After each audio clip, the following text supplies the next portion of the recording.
Oh boy. Well, I think my first advice would be never listen to my advice.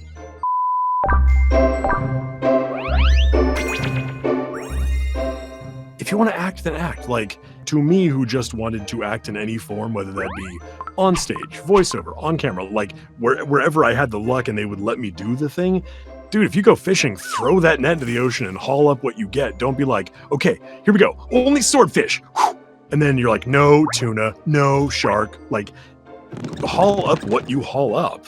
Do theater if you possibly can. Improv classes if you possibly can. Figure out if you like acting. Because if you don't like acting with people organically in real time, having an actual conversation, you're probably not going to be big on being stuck in a box in a room having half of a conversation by yourself.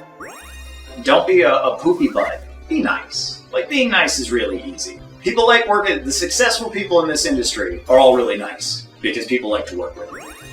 Well, there are so many tools that we have at our disposal just on our phones. I know when I was first starting out, I started posting YouTube covers, and that actually got me jobs. And that was because the producer and director were fans of my YouTube work. And I know recently I cast somebody based off of their TikTok impressions in a video game, and they're the lead in this game.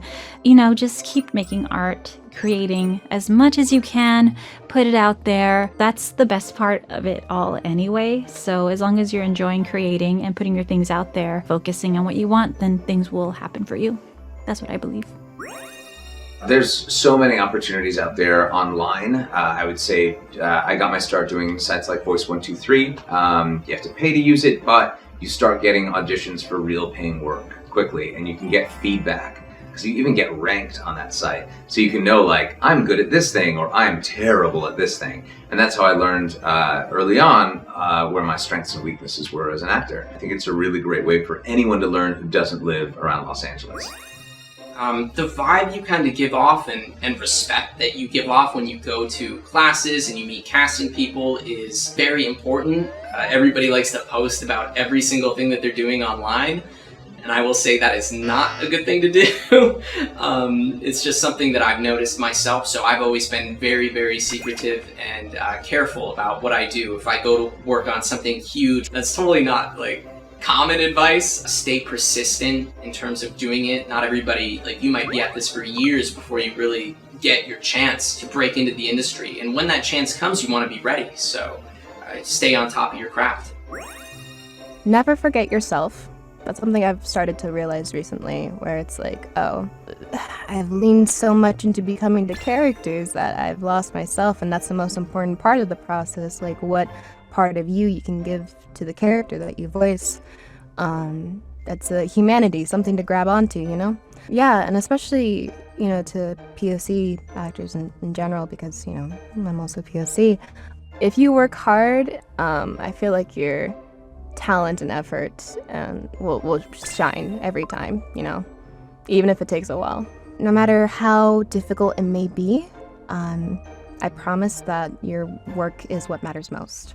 So keep trucking. I also would give the advice that eventually you have to move to LA, but I don't know if I give that advice anymore with remote recording.